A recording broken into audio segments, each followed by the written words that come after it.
manera de acceso a información, se me ocurre a unas 2, 3 instituciones hasta para poder hacer comparativamente. Listo. ¿Cómo usted va a recuperar la información? ¿Cómo va a ser esta parte de los estereotipos? ¿Cómo ha pensado usted recolectar información? Bueno, a través puede ser de encuestas, de entrevistas, Ya. de análisis de casos, un estudio de casos. Listo, entonces primera cuestión. ¿Cuál es su variable? Sus variables de estudio. Estereotipo de géneros Estereotipo de género, ¿y qué más? y cultura escolar. Y cultura escolar. Entonces, aquí hay que manejar teóricamente cuáles son los estereotipos de género y qué es cultura escolar. Ajá. ¿Maneja usted cultura escolar? Bueno, mira, yo que estaba al principio de irme a Argentina, estaba pensando en hacerlo exclusivamente, por ejemplo, el impacto de estos estereotipos de género en el proceso de enseñanza-aprendizaje, fue la primera idea. Pero cuando estuve allá, como que más bien de acuerdo a los conversatorios y todo lo que tuve, consideré más importante conocer el impacto que se da no solamente en el proceso de enseñanza-aprendizaje, sino cómo se da en todos los aspectos, ¿no? dentro de la institución, analizar, por ejemplo, estos imaginarios, estos estereotipos, cómo inciden en los estudiantes, en los docentes, en los padres de familia, cómo eso afecta para que en nuestro país sea tan alto el índice de femicidio, ¿no? Porque son las ideas de cómo construimos el género. No, es muy importante lo que usted plantea, pero ¿a qué quiero llegar? ¿Cómo usted va a recolectar la información? ¿Por qué sentido? Porque ¿verdad? La cultura escolar es muy amplia también. Sí. La cultura escolar es, por ejemplo, hasta cómo nosotros nos referimos con los... Exactamente. Como por ejemplo es el ambiente, de una u otra forma. Hay una autora que trabaja lo que es la micropolítica. O sea, también hay instancias de poder en un centro educativo. No es por ejemplo, existe la tendencia de que existan más rectores que rectoras. O sea, a todo eso va justamente el análisis, por ejemplo, al lenguaje sexista que se utiliza, y actualmente, o sea, cómo incide incluso el momento en que van a escoger los estudiantes las carreras, porque se determina, o sea, el hecho de que yo soy mujer, por ejemplo, en instituciones técnicas, ¿no? Y una de las dificultades que yo tengo con las estudiantes es de que en el momento escogen, por ejemplo, mecánica automotriz, tengo una mujer o 2 mujeres en el área. En electricidad ha aumentado un poco más, pero hay áreas que son determinadas específicamente para los hombres y utilizan los hombres. Y como que ver una mujer, por ejemplo, en el área de mecánica automotriz, como que, o sea, no le toman bien, no todavía existe esa idea, ese patriarcado de la mente. Entonces, sí es importante que usted maneje bien todo lo que es la cultura escolar, porque esta es una categoría muy amplia. Y la cultura escolar, como se ve, se evidencia en el discurso. En el discurso cómo se expresa, cómo por ejemplo tiene preconcebido muchas situaciones ante los hombres y las mujeres. Claro, por ejemplo, los docentes en el momento en que se planifica, o sea, es un ejecutivo incluso, ¿no? Yo soy la doctora de la institución y sí he tenido a veces la dificultad de que, por ejemplo, los compañeros me dicen, porque no les gusta que una mujer sea la autoridad, ¿no? Mi colegio pues es denominado el Varón del Sur, ¿no? Y a veces por ahí me sueltan las bromas, ¿no? Que el Varón del Sur manejado por una mujer. Entonces, ese tipo de cosas sí, de una u otra manera, tal vez cuando estudiamos un poquito más de género, como que somos más sensibles a ese hecho y como que se perciben muchas cosas, ¿no?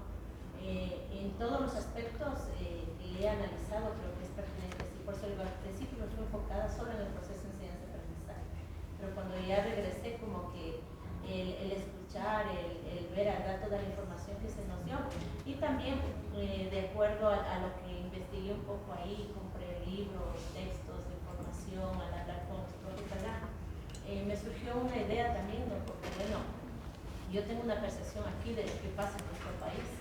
En el momento que vamos a estar en Argentina, también cómo impacta ya de igual manera, incluso hice las preguntas, por ejemplo, ¿no? De cómo se maneja ya en el sistema educativo, cómo se maneja esto, que tienen otra forma más amplia de ver la situación, y algo que me hacía caer en cuenta también el profe que me recibió ejemplo, en la clase me decía el lenguaje que utilizan incluso las personas que me van a evaluar, porque tengo que proyectarme que el director de mi carrera o el grupo de docentes que van a validar mi tesis doctoral, también tengo que empaparme un poco. Esta fue mi idea, ¿no?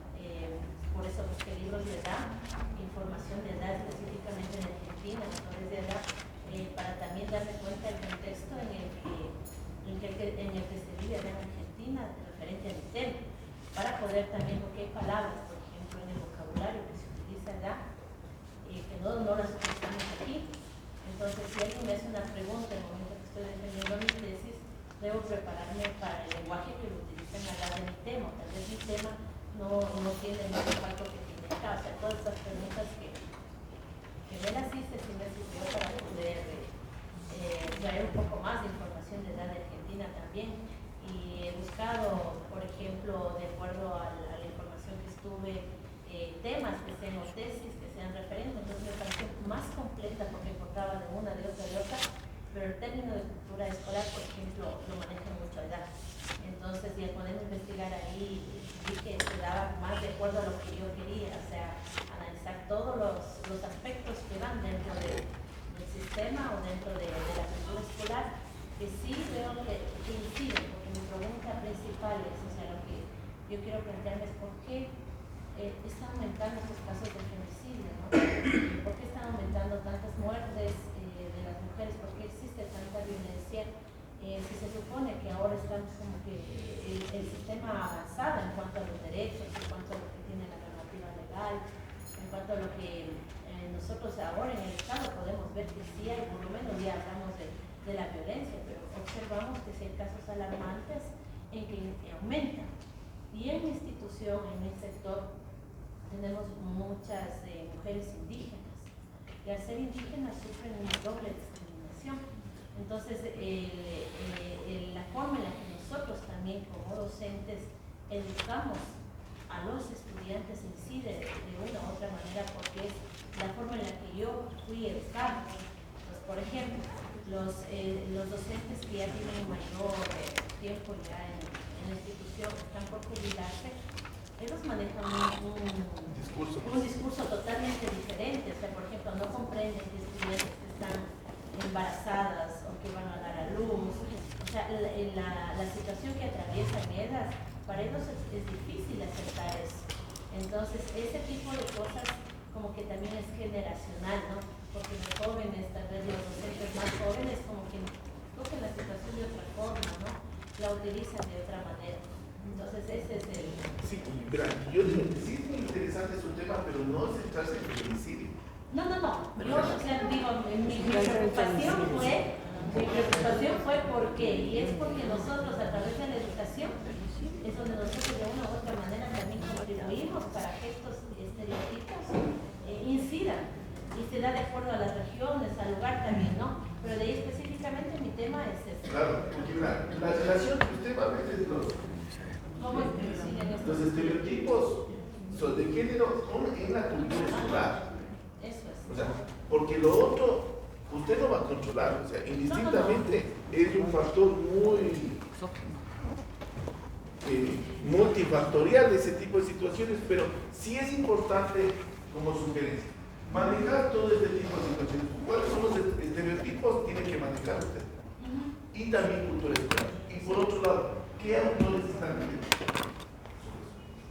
Ya, en este caso, por ejemplo, en cuanto a los estereotipos de género, he buscado algunos, ¿no? Dentro incluso de nuestro país tenemos la persona que incluso me va a ayudar en mi tesis, es especialista en género, es la magíster, bueno, tiene su PhD en Julieta Logroño, de la Universidad Central. Entonces ella creó la carrera de género, la maestría de género. Entonces fue una de las personas que contribuyó a eso, y bueno, a través de la información que nos han dado, igual muchas maestras que están ahí, me ha servido mucho para poder orientarme primero en el tema. Pero de ahí estoy todavía en la etapa así de escoger bien. Por ejemplo, me toca, para poder elaborar mi marco teórico, revisar mucho las teorías, ¿no? ¿Cuáles son los las enfoques? teorías feministas, los enfoques que hay, porque hay teorías feministas que son muy radicales, donde el feminismo más bien lo ven de una forma exclusivamente a derechos de mujeres, pero hay otras teorías en cambio en la que más bien va esta parte de derechos, porque el feminismo es el respeto o la justicia que va en cuanto a los derechos que tienen tanto hombres como mujeres. Entonces me toca enfocarme primero en eso, ¿no? En cuáles son las teorías que van a sustentar mi trabajo, la proyección. Sí, porque la primera parte está esta relación. Segundo es ir teorizando cuál va a ser el enfoque o postura epistemológica que usted va a tener. Claro, diseñar mi marco teórico, ¿no? Y tercero también es hacer una búsqueda sistemática. ¿Qué investigaciones hay sobre este tema? En lo que es cultura escolar en el país no hay. Es muy bajo el de estudios sobre cultura escolar. Tal vez las personas que realizaron la maestría en género en la Central o en otras universidades, tal vez exista información de esto. Sí. Ya, entonces, ¿cómo vamos a articular estos dos elementos? Es importante. ¿Por qué? Porque a partir de eso, ¿qué ocurre? Usted cuando ya vaya revisando los dos elementos, va a tener que un nivel de comprensión sobre su objeto de estudio. Puede hacer que no necesariamente los estereotipos de género influyen en la cultura escolar. ¿Puede? Claro, se puede. Entonces, eso es importante para que usted le ayude a hacer lo que se llama su marco teórico, pero también ya vaya viendo cuál va a ser su diseño metodológico. Entonces, su diseño metodológico, de acuerdo a lo que usted plantea, tal vez sea mixto, o tal vez el tutor le diga, sabe que solo va a ser cualitativo. Entonces, usted tiene que manejar bajo esas dos lógicas. Bueno, en la universidad nos explicaron en Rosario que tiene que ser cualitativo, pero al analizar yo también me digo, bueno, eso en la parte metodológica, ahí es donde me va a tocar enfocarme un poco más, porque, por ejemplo, aquí yo hice mi maestría y la apliqué mixta, ¿no?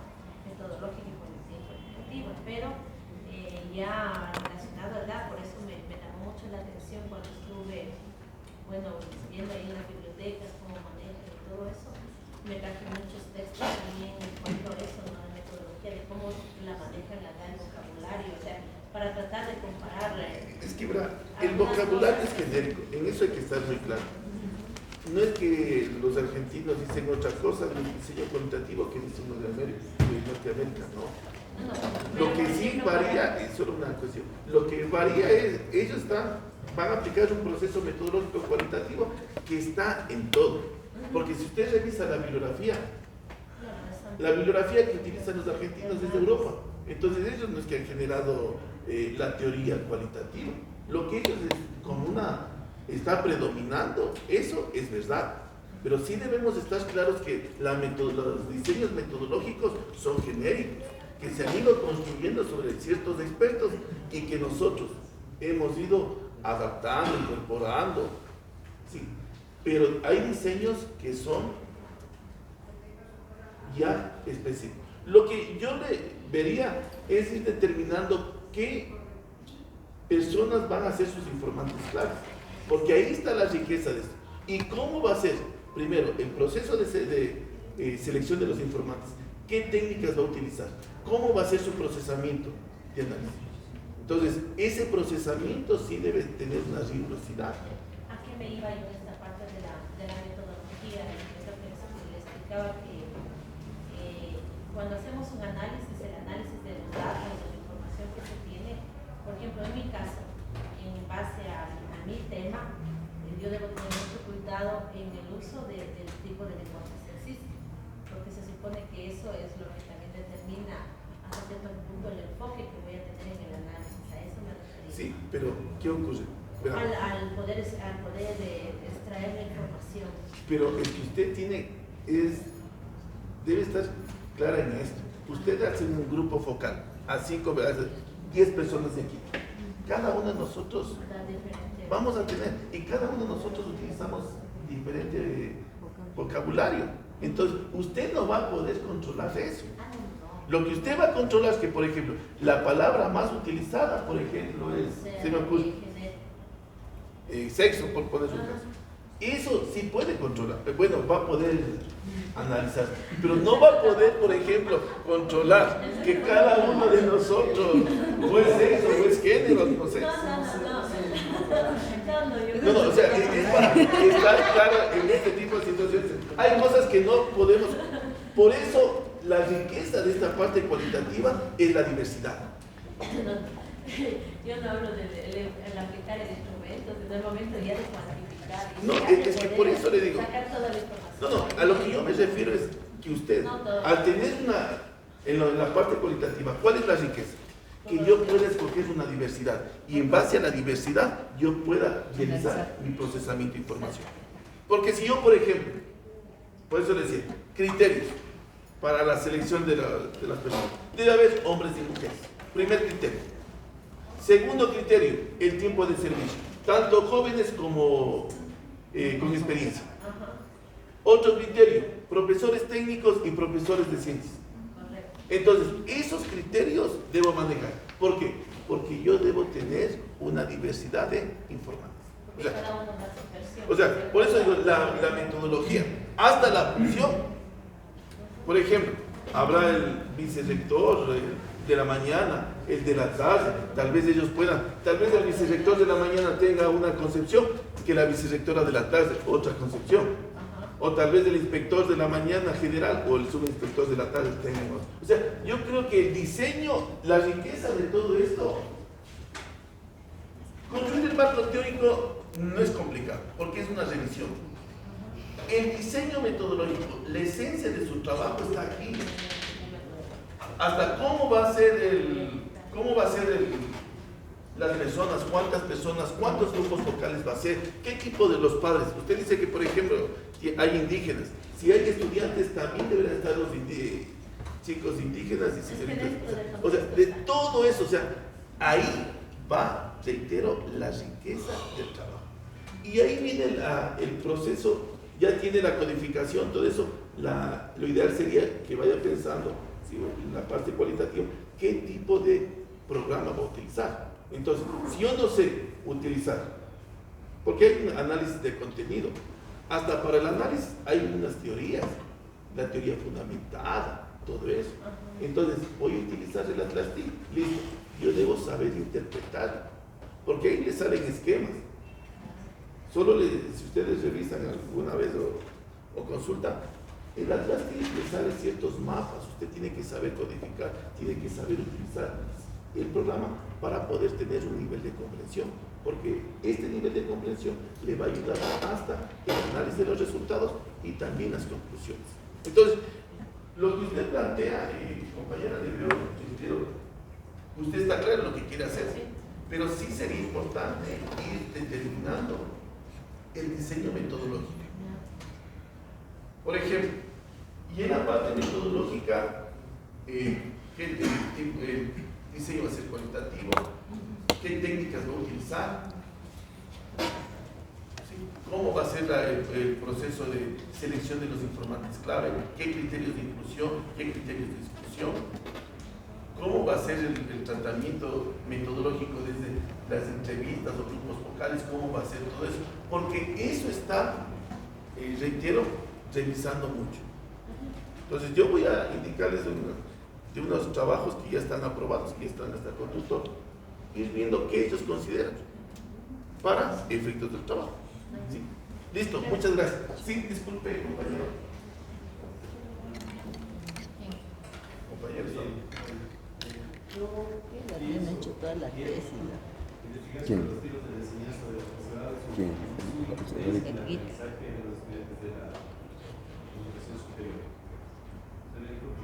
Debería centrar eso a institución de un medio de trabajo. Podría ser.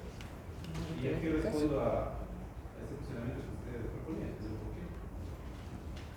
Porque yo pienso que los procesos de enseñanza y aprendizaje tal vez no pueden ser los pertinentes que se utilizan dentro de la educación superior.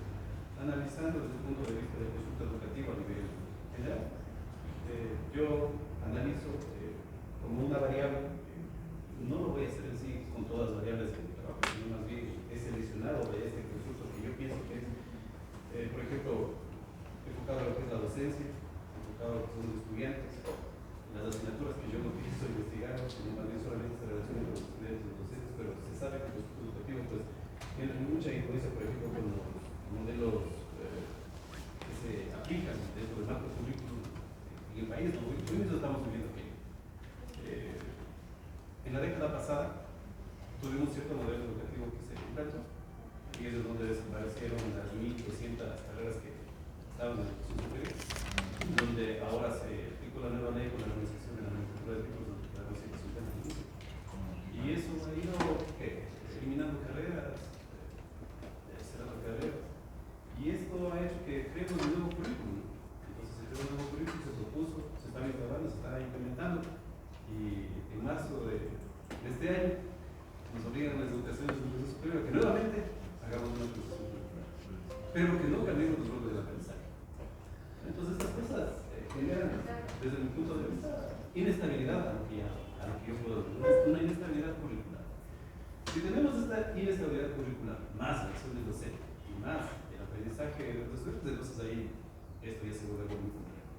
Entonces, lo que yo quiero investigar es cómo esta actividad, esta situación de los docentes, yo logro descifrar según temas en el 2003, él manifiesta tres situaciones muy propias.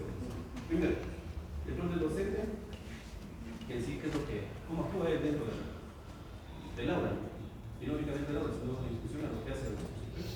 Todos los docentes de la educación superior no estamos únicamente inclinados al hecho de poder dar una clase.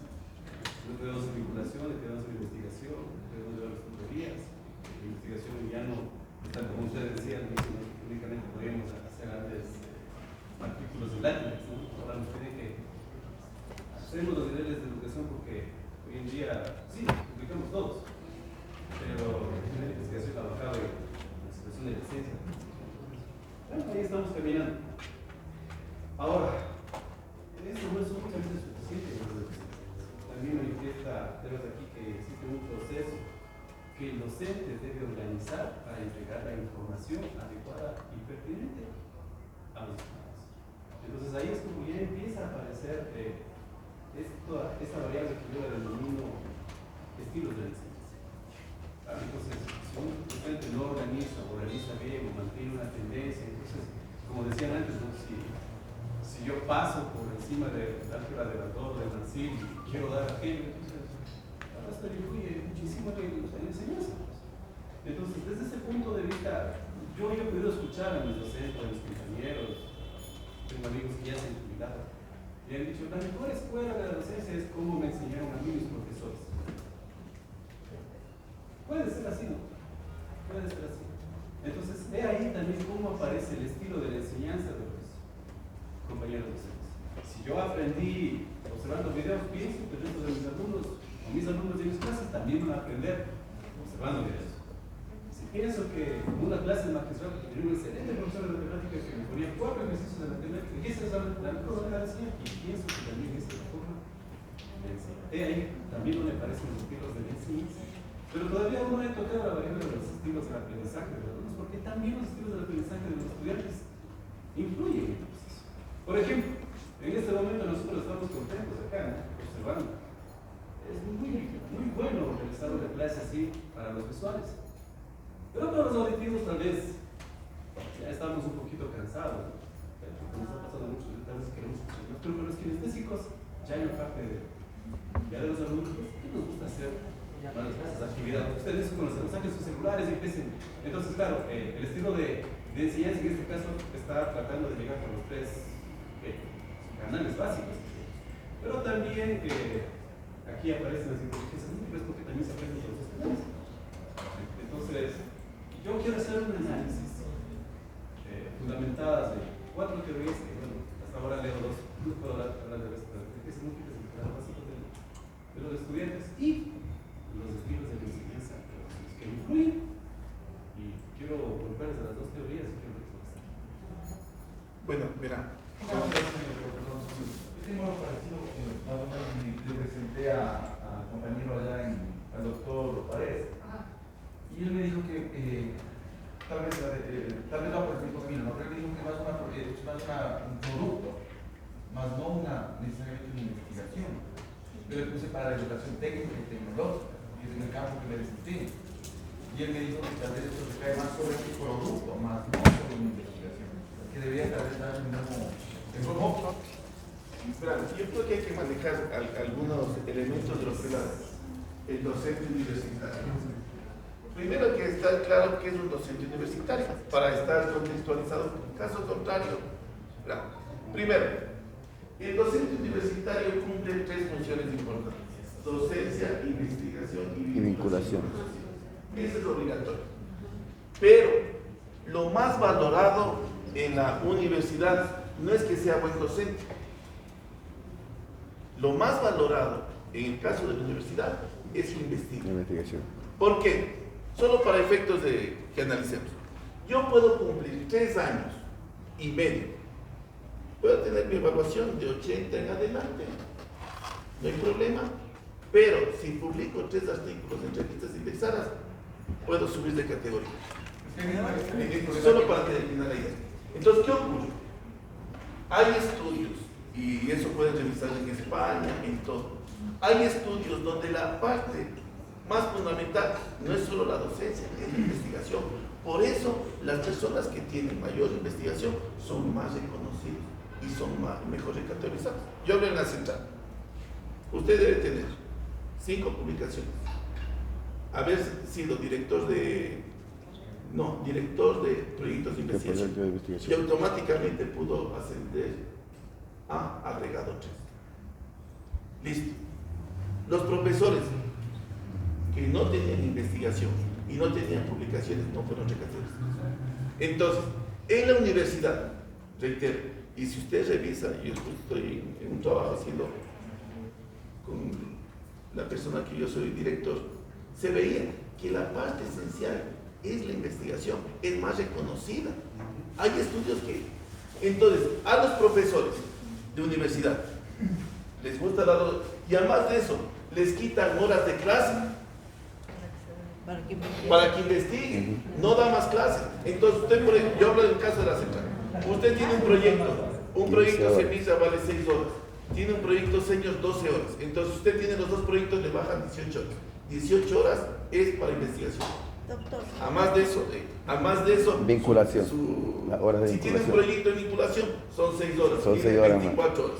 Y ¿Cuántas horas clase da? 9 horas de clase nada más. Entonces, reitero, eso hay que estar claro. Entonces, primero hay que saber lo que es la docencia universitaria, cuáles son las características y también quiénes regulan para poder. Segundo, para terminar. Y segundo, la docencia debe tener competencia. ¿Qué le permite ser competente a un profesor? Por ejemplo, Bani, que es uno de que hay una publicación donde dice los mejores profesores universitarios. ¿Qué dice? En uno de sus documentos. Que entre los mejores profesores debe tener dominio de la asignatura. Tiene que vincular la teoría y la práctica. Entonces, Zabalza plantea 10 competencias. Hay un artículo de Mas y Tejada en España, ellos plantean un sinnúmero de competencias en base a investigación que hacen todas las universidades de España. Entonces, ¿qué ocurre? Debemos estar claros cuáles son las características del profesor universitario, sus roles, sus competencias, qué es más valorable para él que para nosotros. Yo le preguntaba a mi tutor, me dice: Freddy, lo que ustedes están haciendo, eso hicimos nosotros hace 20 años. Ellos tienen grupos de investigación. Ellos trabajan bajo otra lógica. Ellos, para ser catedrático, en el caso de ellos es catedrático, ser el profesor lo más alto, podríamos decir.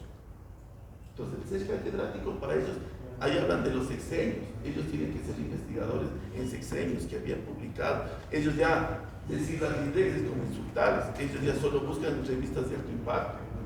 Entonces, esa lógica para el profesor de la universidad es decir,